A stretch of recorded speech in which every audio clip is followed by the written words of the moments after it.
दोस्तों नमस्कार। धर्म के नाम पर अक्सर आपने दंगा और वाद विवाद होते हुए जरूर देखा होगा, लेकिन धर्म के नाम पर किसी की रोजी रोटी चले, वो भी किसी आम इंसान की नहीं बल्कि करोड़पतियों की। आपने कई बार देखा होगा कि अमेजॉन जैसी कंपनियां हिंदू धर्म को बदनाम करने के लिए क्या क्या बेचती हैं। कभी डोरमेट के ऊपर किसी हिंदू देवी देवता की तस्वीर लगा देती हैं, कभी चप्पल के ऊपर किसी हिंदू देवी देवता की तस्वीर को चिपका देते हैं, तो कभी टॉयलेट सीट के ऊपर। दोस्तों, वीडियो की नोटिफिकेशन आप सभी लोगों तक टाइम टू टाइम पहुंचते रहे, इसके लिए चैनल को सब्सक्राइब करने के बाद बेल नोटिफिकेशन आइकन को प्रेस कर दीजिए। और हाँ, अगर आप मुझे इंस्टाग्राम पर फॉलो करना चाहते हैं तो मेरी इंस्टाग्राम आईडी पर जाकर मुझे फॉलो कर दीजिए और मैं भी आपको फॉलो बैक करूंगा। इस तरह की चीजें जब भी हमारे सामने आती हैं तब एक बड़ा सा बवाल खड़ा होता है और उसे लेकर तरह तरह की प्रतिक्रियाएं देखने को मिलती है। लेकिन होता क्या है, इतने सारे वाद विवाद और बवाल के बाद अमेजॉन जैसी कंपनियां क्या करती हैं, एक छोटी सी माफी मांग लेती हैं और सारा का सारा विवाद वहीं पर खत्म हो जाता है। बहुत सारे बॉलीवुड की फिल्मों में आपने देखा होगा कि किस तरह से हिंदू देवी देवताओं को बदनाम करने का काम किया जाता है, उन्हें अपशब्द कहे जाते हैं, उन्हें गालियां दी जाती है। तांडव वेब सीरीज उसी का जीता जागता उदाहरण है, जिसे लेकर तांडव वेब सीरीज बनाने वालों के ऊपर अभी भी बहुत सारे केसेस चल रहे हैं। आपने स्टैंड अप कॉमेडियंस को भी देखा होगा, लेकिन मुझे एक बात समझ में नहीं आती कि इन स्टैंड अप कॉमेडियन को लोग इतना बड़ा कॉमेडियन समझते क्यों हैं। इनकी कॉमेडी को लोग कॉमेडी क्यों कहते हैं, क्यों मानते हैं, ये बात आज तक मुझे समझ में नहीं आई। ये लोग जिस तरह की कॉमेडी करते हैं उस तरह की कॉमेडी तो आप गली मोहल्ले और सड़कों पर खड़े उन बेरोजगार युवाओं को देख सकते हो, जो खड़े होकर या तो लड़कियां छेड़ने का काम करते हैं या एक दूसरे की माँ बहन को गालियां देने का काम करते हैं।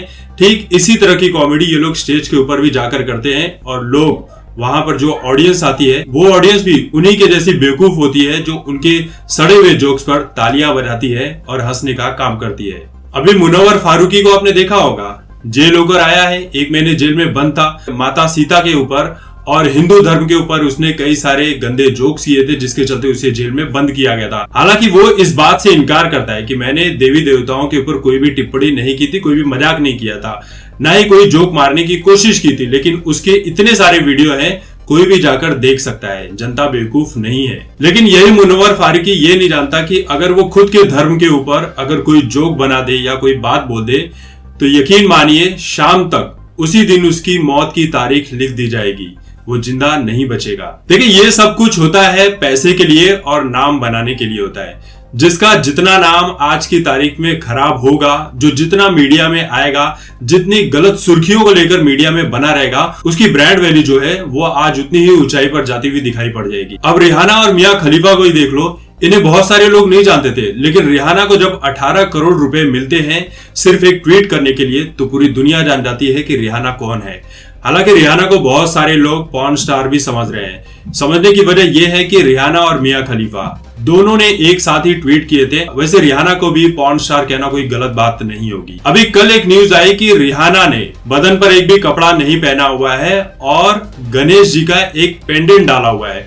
अभी इस चीज को लेकर बवाल खड़ा हो गया कि रिहाना जो एक भी कपड़े नहीं पहने हुए, उसने भगवान गणेश की पेंडेंट को पहनने का काम क्यों किया। लोग रिहाना के ट्विटर अकाउंट को डिलीट करने की मांग कर रहे हैं। देखिए, रिहाना का ट्विटर अकाउंट तो डिलीट होने से रहा, रिहाना का ट्विटर अकाउंट डिलीट नहीं होगा, क्योंकि ट्विटर इन जैसे लोगों को ही सपोर्ट करता है जो इंडिया विरोधी जितनी भी चीजें होती है उसको प्रमोट करते हैं, क्योंकि ट्विटर को भी बहुत सारे पैसे मिलते हैं कि आप इन जैसे लोगों को प्रमोट करो। आप जैसे देशभक्ति की बात करोगे, देश हित की बात करोगे, ट्विटर आपका अकाउंट तुरंत ही डिलीट कर देता है, आपके रीच को कम कर देता है।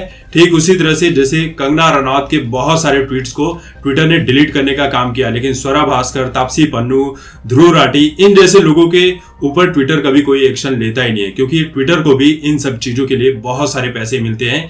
और इसी के लिए हमारे भारत में जो नया ऐप मोदी जी प्रमोट कर रहे हैं, जिसे कू ऐप के नाम से जानते हैं, वो अब बहुत ही ज्यादा वायरल हो रहा है। और आने वाले समय में ट्विटर देख लेना, ट्विटर की वो जो डिमांड है वो पूरी तरह से खत्म हो जाएगी। कहने का मतलब यही है कि हिंदू देवी देवताओं के ऊपर जोक्स करके, अश्लील बातें बोलकर, गालियां देकर न जाने कितने ही लोगों की रोजी रोटी चल रही है, कितने ही लोगों का पेट भर रहा है। देखिए, इनके ट्वीट देने से, गालियां देने से या वेब सीरीज या फिल्मों में कुछ गलत दिखाने से हिंदू धर्म के ऊपर इसका कोई भी असर पड़ने वाला नहीं है। हिंदू धर्म पहले से ही बहुत महान है और आगे भी रहेगा। इन जैसों के चलते हिंदू धर्म कभी बदनाम नहीं हो सकता है। हिंदू धर्म आज का नहीं है, इनकी न जाने कितनी पुश्तें मर गई होगी, उसके पहले से हिंदू धर्म है। देखिए, लोग गालियां और अपशब्द कहने का काम भी उसी को करते हैं जिसके अंदर कोई बात होती है।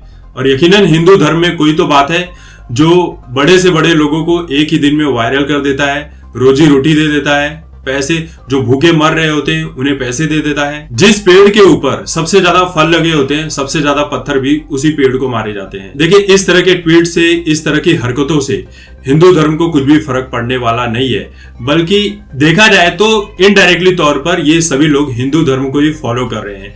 दिन रात हिंदुइज्म के बारे में जानकारी जुटाने का काम करते हैं कि ये देवी देवता कौन से हैं, इन देवी देवताओं ने क्या किया था, इनके बारे में और क्या कहा जा सकता है, क्या गलत बातें की जा सकती है। रिसर्च करने दो। हिंदू धर्म को तो ये बदनाम नहीं कर पाएंगे, इसलिए इसमें निराश होने की भी जरूरत नहीं है। हाँ, लेकिन इसे छोड़ना भी नहीं है। अगर कोई इस तरह की चीजें करता भी है तो उसके ऊपर FIR तो बनती है, जो कि ऑलरेडी हो रही है। दोस्तों, अभी के लिए इतना ही। तब तक देखते रहे आपकी बात मुकेश के साथ। धन्यवाद।